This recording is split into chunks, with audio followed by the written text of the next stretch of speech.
Hey guys, what's up and welcome back to MoAn. If you guys are new here, then what is up? My name is Erica. Heya, how you doing? And if you're into the history of the ancient Greeks and the Romans, maybe you're just into the mythology, and maybe you're just here because you want to see how high I can make this book stack. Honestly, I have to keep rearranging it because I didn't think it through, and we're only on episode 13, so I still have like a lot of books to be stacking up here. But anyways, if that sounds like you, and if you're just here for the history, that's that's preferable, but it's also fine. So you're gonna wanna hit that subscribe button and the bell icon so you know every single time I post in the future. But onto the topic of today's video, because I totally just ruined it anyways, and the title ruins it. I don't know why I always am like, oh my god, it's a surprise what we're talking about. The title literally tells you.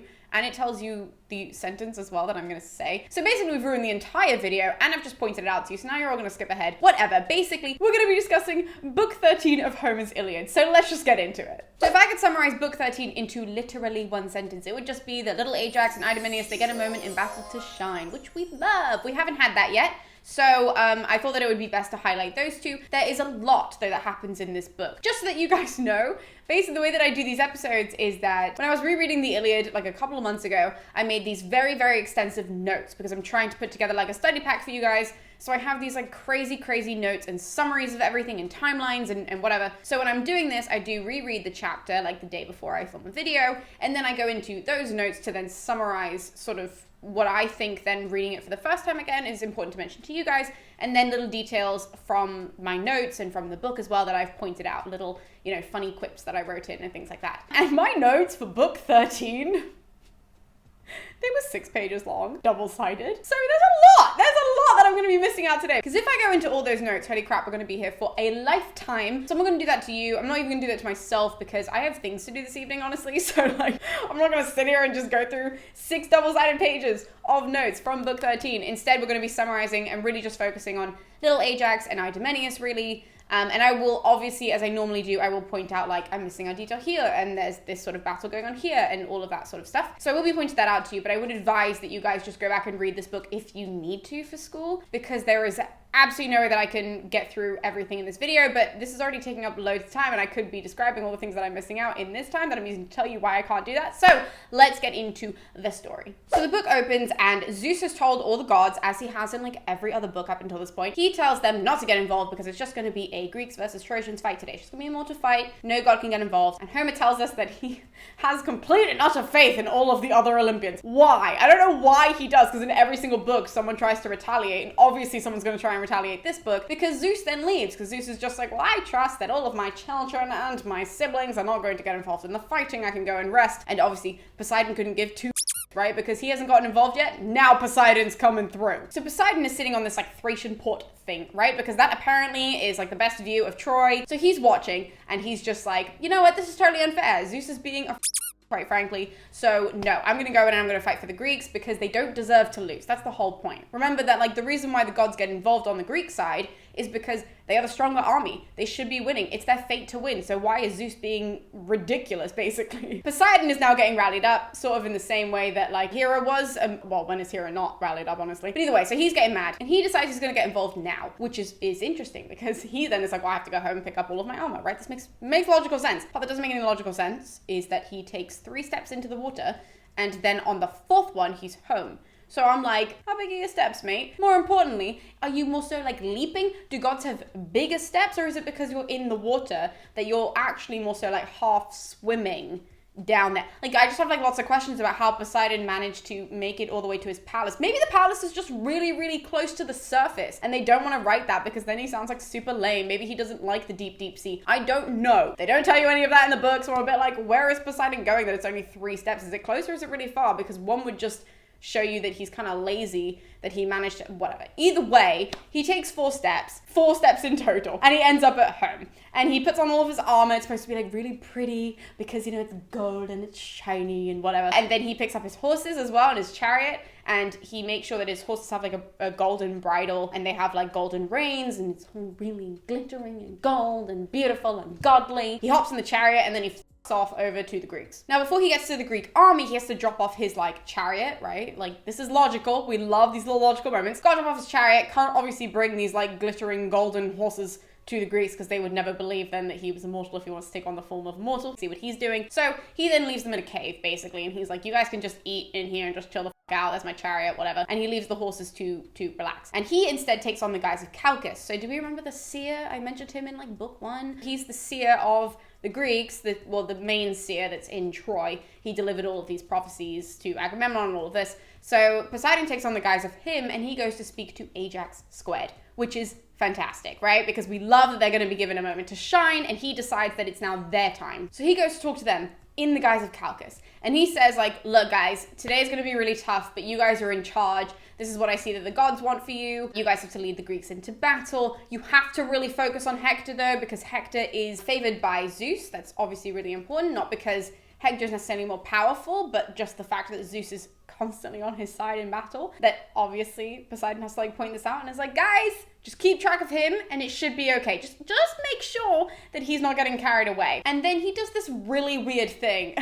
This is very bizarre and I have so many questions about it, because he hits both of them with his staff, like just whacks them both. And I'm like, is that how you like put magic into people? You know, like that monkey from The Lion King, how he hits, I don't even know who he hits. Does he hit Mufasa? He hits somebody and he's got his little stick. Rafiki, that one, right? He does the stick whacking thing. Is that the same thing that Poseidon's doing right now? Or is he just getting out his anger? I have absolutely no idea, because it doesn't say the intention behind it. But when he does that, then they do get like infused with this like encouragement for war and that sort of thing. Their limbs are lighter, you know, this whole sort of godly intervention feeling moment thing that they both have. So they both get that after being hit by the staff, and then Poseidon fucks off to the rest of the Greeks. It's really weird. Now when Poseidon is out of earshot, little Ajax looks to big Ajax and he's like, right, so we both know that like totally wasn't Calchas, right? That was definitely a god, like 100%. And obviously big Ajax is like, yes, of course. However, I'm totally ready for war. Let's just get in there. So we then cut to Poseidon in the Greek camp, and Poseidon is trying to rally all of them up, right? Because all of them feeling hella defeated at this point. So he's then trying to rile all of them up. We then have this sort of group that he's trying to rile up of these kind of minor heroes that we know of, but it's people like Antilochus, you know, like Nestor's son, so he's there. Meriones is there, so like another minor but kind of major hero because he has a name. I mean, that doesn't actually say a lot for this book because everybody has a name. Teucer is in this group, and oh my god, okay, so the last guy that was there, just like a side note, so the last guy that was there was a guy called Thoas. Right, so I have been saying in all of my other videos for the last 10 years, you guys, I've been calling this guy Thaos or Theos and wondering how to say his name. And I was having a conversation like 2 days ago with a professor, just like chatting about classics. And they were like, did you mean Thoas? And I was literally sitting there like, and then I went back to check all of my books, and obviously in every single one of them it says Thoas, and I'm just like, my undiagnosed dyslexic ass legitimately for the last 10 years has read this name as Theos. I have never ever noticed that the letters were changed ever until someone pointed it out to me, and I was like, oh my god. And I've said this on YouTube, I've written this down in like essays, and no one ever has corrected me on this. So clearly people just thought that it was a typo, or that I was saying something weird, but they knew that I meant Thoas. They were like, okay, whatever. But like, I've been saying it wrong this whole time. I'm 25 years old, and I've gone 10 years of my life saying Thaos instead of Thoas. Either way, the point is that he's there. Thoas. Not Theos, but Theos to me. Yeah, so he's there. Poseidon basically uses this moment to just kind of yell at them, and he's like, shame on you guys! I would have never let the Trojans get close to this shit. Like, he's just basically shaming them. And he also uses this opportunity to let us know exactly why Achilles isn't in battle anymore. He then is like, by the way, just remember that Agamemnon totally disrespected Achilles. Just in case the reader forgot, just in case any of the men forgot, like, that is why Achilles is not there. They remind you again. I'm not gonna lie, periodically you do kind of forget, because you're just like, how long has it been? Does anybody remember that Achilles even exists? They all do, because everyone keeps reminding each other Achilles does exist. He's just opting not to be here like the child he is. And he stresses that Hector is like literally in the gates now, as we left it in the last book. So now is like the best time to then, you know, get your shit together and like fight. Basically is what he's doing, but they always rally each other with shame. So that's essentially what he's doing, but he's reminding them like, this is why you're fighting. Now, before Big and Little Ajax actually like go into battle, they organize all of the men into battalions, right? So you have these 2 big battalions, and apparently these battalions are so well organized and so like strong, like all the warriors in them are so strong and so driven for battle that even Ares nor Athena could not even like stand a chance against them. Like that's what Homer tells us anyways. Apparently they were like, okay, and then even like the gods of war couldn't do anything. The Trojans then attack, and apparently they come down on the Greeks hard. But they are so not prepared, because for the first time in a while, the Greeks now start putting up a really good fight. So even like Hector's leading his men into this mini sort of battle, and he even stops dead at one point because he's like, are we seeing right now? Like, he's not used to even seeing them fight this way, so he literally stops. He then turns around and yells at his men, and he's like, stand with me, guys, these guys are really strong now. And it's not just a note, it's not necessarily because he needs the help, it's more so that he needs a chance to be able to fight back. Like, he's a good enough warrior that he could technically do it by himself, but because they're so on him, because remember Poseidon reminded them, like, stay on Hector, that's the reason why he needs everybody to help him. So they all sort of rush around him and they all start to help him in battle. And then there's a big moment of fighting, which I'm not gonna get into. So there's like a whole section where it's just fighting, death, people named, like even Priam's name is thrown about, Teucer fights, and Priam's not fighting, but his name's thrown about quite a bit because a lot of his like children and people that he knows are down there and all of that. So there's a big moment of fighting, but I think that the most important thing to mention is that the Ajaxes, both of them, they have helped to kill this one Trojan, right? So there's just one dude, his name's not important because he's dead, but they advance on his now body on the battlefield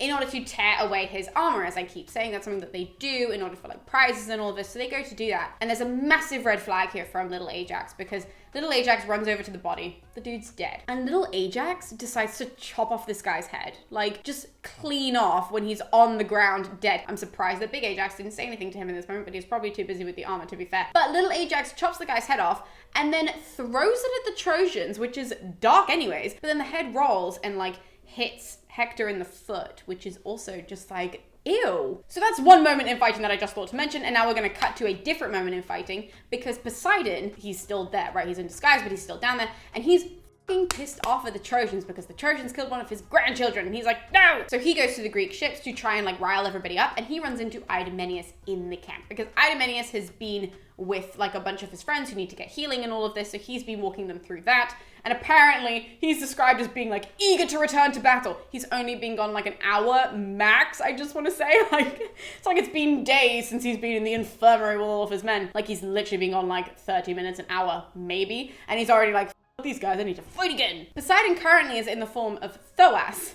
Thoas. He's in the form of Thoas, and when he runs into Idomeneus, he starts basically like calling his bluff, because apparently prior to this moment, Idomeneus had really like beat himself up in battle and said that he was going to defeat all the Trojans or whatever. So basically Poseidon is just reminding him of that. All of the men, by the way, at some point have done this, but he basically is reminding Idomeneus of that, being like, yeah, I'm calling your bluff. Like, where is that guy and where is that attitude now that the Trojans are in the fucking camp with us? Idomeneus basically rolls his eyes at Thoas, Poseidon, and he's just like, look man, I'll get there. Like, I do have that attitude still, but the big man upstairs, Zeus, right? He like just doesn't want us to do that. So you just keep, you know, rallying up all of the men, you keep doing your part, you're doing a really good job. Just keep doing that and I'll focus on my part, and then when the time's right, we'll then advance and we'll win, okay? Just chill the fuck out. Because it's Poseidon and not Thoas, right? So Poseidon is like not thrilled by this response. Thoas probably wouldn't have given a shit, but Poseidon not happy. So Poseidon then says, well, anybody who doesn't fight is not gonna return home, and instead they're gonna be killed here and they'll become dog food. Which like, I feel like he just went from like 0 to 100 on the pettiness scale. Like, that isn't even like riling anybody up, it's just being petty. Like, why are you describing bodies like dog food, Poseidon? But that's the first thing he comes up with. So Poseidon ends his little spiel by basically saying, you know, we're all in this together type of thing, and Idomeneus like nods, and he goes back to his tent to go and get 2 more spears because he needs them. So he picks up 2 spears, turns around to leave the tent, and Meriones is coming to the tent, and he's like, dude, what are you doing here? What are you out of battle for? Are you injured? Are you okay? It's like this really cute moment where he can't understand why Meriones would be out of battle unless he was injured. Like, that just says a lot about who Meriones is in battle, I think. But Idomeneus has this moment where he's like kind of worried, and Meriones turns around and he's like, oh no, I'm totally not injured. I just need a new spear because, oh my god, I don't think I included this. Okay. There was a whole showdown where Meriones in battle, his spear basically got like broken in half, so he's pretty useless. And Homer did tell us the moment where he has to leave to go back into battle. So for all of you guys, I will be including when that does happen so that you guys can go and find it. But so that's now the moment that we're still in, that Meriones is now coming back to basically figure out, you know, I'm going to throw the spear away and get a new one. So he shows Idomeneus the spear and he's like, this is why I'm here, because some idiot made this happen on the battlefield, so I need a new spear. Very cutely though, Idomeneus is like, oh my god, I have like loads of spears. You can just go and take one of mine. They're from all of the men that I've killed on the battlefield. That's not the cute part, obviously. But like, that's how he got all his, that's how he gets even all of his spoils. So he's like, you can totally go and take some of those if you want to. And Meriones is like, look, thanks for the offer, dude, but I actually have loads of my own spears in my tent, so I'm just gonna go and do that. Now you might be thinking that this sounds like a totally relevant conversation about spears, which it kind of does on the surface, until Meriones basically says to Idomeneus that like he doesn't care if any of the Greeks believe that he's bad in battle or whatever it is. All he cares about is that Idomeneus knows how reliable he is in battle. And he says that because he's just like, I'm only really concerned with what you think about me in battle rather than what anybody else thinks about me in battle. And Idomeneus is like, dude, I know how good you are in battle. You don't have to worry about anything. Like, you don't even look like a coward. He's like, you don't even have that appearance. So no one is thinking about you that you would ever get up and run or anything like that. But I don't feel the need to constantly tell you this. I feel like this is a totally pointless conversation and we're talking like children just bigging each other up right now. So why don't you go get a spear and then we'll go back into battle? Meriones is like, okay. Meriones gets a spear, comes back to meet Idomeneus, and then they walk off into battle, and they are described as looking like Ares and Terra, which are sort of like the duo that always go into Ares' chariot. I was about to stumble over that. When he's in the chariot, he always goes with Terra, and it's supposed to be like Terra inflicts all of the panic in the people, and then Ares actually does the war part of it. The Greeks were very specific with their gods, but that's what they're described as going into battle. Now, first things first, when they get into battle, they obviously have to figure out where they're going to fight. So they just sort of stand back and they just sort of see where everybody is on the battlefield. And as they're watching, they realize that the two Ajaxes and Teucer are sort of in the middle, and they're fighting off Hector, so they're like, well, we don't really need to be there. So Meriones is like, well, then you pick. If we don't have to be there, you pick, Idomeneus, where you want to go. And then we'll just go over there and we'll fight there. So Idomeneus then sees over the far left that there's like this open area of the field at this point. So he's like, well, why don't we go and fight there? And so then Meriones leads the way, and as they're walking, all of Idomeneus's men from the battlefield see him walking to that side of the battlefield, and they all walk with him over there. As they do that, Homer tells us that the battle is absolutely mental at this point. Apparently it is complete mayhem in the camps on the field. Whenever I say battlefield, I just mean where they're fighting, by the way. So they're sort of in the camps. They are in the camps at this point, as we know from the previous book. It's complete mayhem though, right? And Homer does highlight that it's not necessarily because of the men though. He says that it's mainly because two sons of Kronos are fighting each other, really. So we've got Poseidon on the Greek side, we've got Zeus on the Trojan side, and they're really fighting each other, even though something that I really like, that Poseidon actually, he sort of is invisible because he's so scared of Zeus that he like doesn't want Zeus to know that he's down there fighting. So he has like this invisible aspect to him, and every time he like becomes partially visible, he like goes into the water, and then he'll like come back out and be like, I'm back, and then he'll go back into the water because he's so scared of Zeus, because Zeus is older than him, he's obviously has more power than him,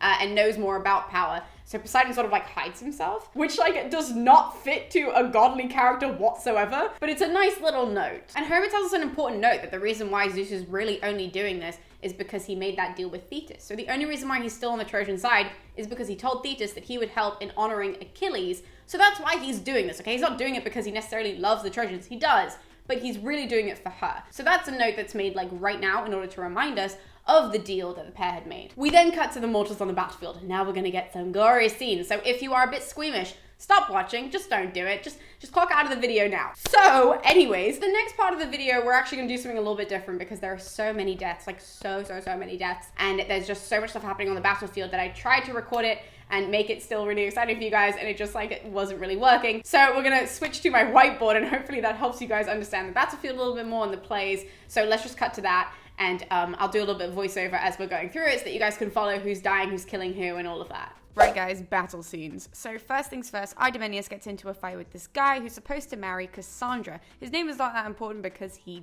dies. So he dies because Idomeneus throws a spear at him, and it gets lodged through his corset and into his belly. As he's dying, Idomeneus starts to drag him off back to the Greek ships when this guy Asius sees this happening. Now Asius tries to stab him, but Idomeneus is too quick and he instead stabs Asius just under the chin, and the spear goes clean through. It is quite brutal. Now there's a guy on a chariot who's also close to Asius, and Antilochus stabs that guy with his spear in the middle of the belly again. Now he falls out of the chariot, and Antilochus ends up taking his horses away. Now another Trojan shows up, and he's really sad because Asius has died. Now he fires his spear at Idomeneus, but it turns out that Idomeneus has a pretty impressive shield too. It's like not as impressive as Ajax, like big Ajax's of course, but it's pretty decent in comparison. The spear actually hits the shield and lets out this vibration noise thing, and the spear bounces off instead. It ends up hitting this guy called Hypsenor, and it hits him in the liver. Now, the original guy who had fired the spear, he makes this speech like, "Now Asius lies not unavenged." The Greeks are pretty upset by this, and Antilochus runs over to Hypsenor and protects his body with his massive shield. And then these two other guys come to pick up the body and bring it back to camp. Now, Idomeneus is described as still being raring to go, right? He's like all pumped to kill people in this moment.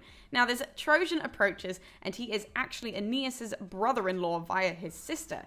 So Idomeneus and this guy fight. Homer tells us that Poseidon actually is the one who beat down this man through Idomeneus, so he's like infused with all this Poseidon power. His Trojan opponent is made motionless by the god mid-fight, and Idomeneus has time to stab him in the middle of the chest with his spear. Supposedly he was alive when this happened, and actually when he hit the ground, it was Ares who ended up taking the life from him, but we oftentimes just attribute this death to Idomeneus anyways because he deserves it. Unfortunately though, my man gets a little bit cocky and he starts yelling at the other Trojan who had just popped up before, and he's like, "Are we even now? 3 men killed for 1. Why don't you come out here and fight me yourself?" So he's taunting the Trojan, and this guy's heart is like divided whether to go in or not, and he decides to not go in and fight Idomeneus and instead goes to find Aeneas to chat to him. So he runs over to Aeneas and he's like, "Hey dude, Idomeneus just killed your brother-in-law, so now is your time to shine and fight his little booty." Aeneas, obviously pissed as hell, decides to face off with Idomeneus. Idomeneus isn't scared in the slightest though, and he stands his ground. He calls out for a posse of people, a number of the names I can't even pronounce myself, but they do include Meriones and Antilochus, and he's like, "Come over here guys, I'm all alone," and so they sort of come and they stand behind him, and then Aeneas does the same, and he calls out for his own little posse, including Paris, which why you would choose Paris to be on your side, I don't know, but either way, Paris and Agenor are 2 of the men who come to stand by Aeneas. Now this scene for me, just a slight pause, it always reminds me of West Side Story. It's sort of like the Jets versus the Sharks. Maybe it's just me. I feel like they're gonna dance off in this moment. That is genuinely, every single time I read this scene, guys, that is exactly what I'm picturing. Aeneas is the first to fire at Idomeneus, but Idomeneus, obviously, he dodges it. Now he, in retaliation, hits this other guy in the belly, and this man's guts come out like all over the place. It's really icky. So Idomeneus pulls out his spear, but could not strip the armor before the other Trojans start attacking him. In this moment, my man is clearly getting tired as hell, right? Because his feet are not moving as fast anymore, and he actually gives one of the Trojans that we've previously focused on in battle a time to fire his spear at him, except he misses Idomeneus. Thank God, he misses him again, and instead he ends up hitting Ares' son in the shoulder, and so Ares' son drops to the ground and he starts clawing at the floor in like pain and agony. Now unfortunately for this dude, Ares is far too busy sitting down, so he doesn't even notice that his son has just been killed in the battlefield. And to be fair to Ares, right, he's not the only god sitting down in this moment. Like, all the gods are sitting down because Zeus told them all to sit down, but Ares sits down more than most people, and so therefore we are not giving him the space to reason with us right now, okay? His son just got killed and he's too busy staring at like a fucking butterfly or something. So the Trojan who hit Ares' son now goes over to take his helmet, right? This whole like taking armor type thing. And Meriones sees this and he's like, "Nope, not on my watch." And so he actually goes over to stab him in the arm. So Meriones hits the Trojan in the arm with his spear. And the spear is lodged in this guy's arm because he drops the helmet. Meriones picks it up and then goes to pick up his spear from out of this guy's arm and then returns back to the Greeks. The Trojan's brother goes to pick him up as he falls, and he drags him into a chariot, which they then take back to the walls of Troy as he is groaning in pain, understandably. Following on from that scene though, we have this huge moment for Menelaus on the battlefield, which I'm not going to be getting into because we will be here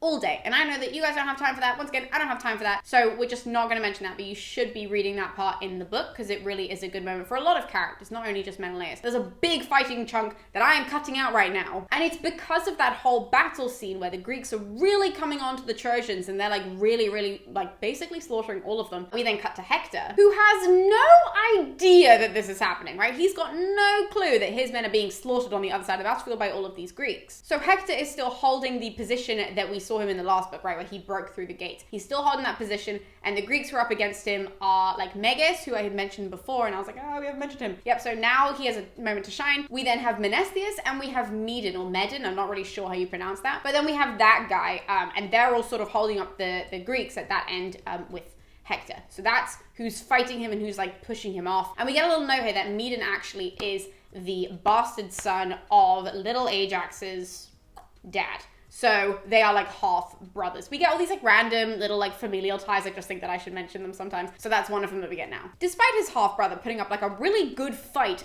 yeah, Little Ajax doesn't want to go and join him. Little Ajax is like, do it yourself, which is a totally different mentality to the one that Big Ajax has with Teucer, but either way. So Little Ajax not going over there to help. And he's actually with Big Ajax and he refuses to part from Big Ajax because they kind of fight really well together because all of Big Ajax and his men, they are like at the forefront with their spears and with their swords, whereas Little Ajax's men are really the best at archery. That was what I was looking for. So they're really the best at that. So all of them hang back, whereas all of big Ajax's men go in first so they can attack with arrows to sort of throw the Trojans out of the loop, basically. Which is exactly what they do. They start firing all of these arrows at the Trojans, so the Trojans are hella confused as to where the fuck they're coming from. Now, because the arrows are raining down out of seemingly nowhere, right? Like, this is like new information to the Trojans. They all kind of want to turn around and like run away because they're just like, what the fuck is going on? Whereas Polydamas, the guy that I mentioned in the previous book, he actually stops to talk to Hector. And if it wasn't for this moment, the Trojans would have left. Polydamas tells Hector, though, that he's basically being stubborn as hell. He's like, look, we don't know how to handle this kind of an attack. And what we really should be doing is that you should be telling all the men to hang back a little bit so that we can figure out our plan in order to win this. Because if we're just going to stand here and be rained on with arrows and we don't know how to, get away from them or defend ourselves or any of that, we're not going to win this. So stop being stubborn and just have us have like a little meeting or something. It's really not that big of a deal. Hector's fine with the idea of coming up with a game plan, and he's like, yeah, Polydamas, that's a pretty solid idea, but one sec, I've got one more thing to do, and then we'll have this little meeting. So Hector then goes off, and all of the other remaining men, they go to sort of huddle around Polydamas. It doesn't say what he says to them, but that's the move that they make. So Hector then sort of runs off because he wants to go and find one of the guys who was killed in the previous little thing that I described of war and whatever. So he tries to go and find one of those guys and another guy who was also dead from 1,005 years ago, what feels like. So he goes off to find them, can't find them. Instead he finds Paris. And when he finds Paris, he sees the bodies of these people on the Greek boat sort of like near them. So obviously Hector puts two and two together and he just starts yelling at his brother. He's just like, look what you did! Look at this ridiculous stuff! Look at what you've caused and blah, blah, blah. Your death is now certain. I'm so over this. And he just blames Paris for their deaths. When actually Paris had nothing to do with them. But he blames Paris,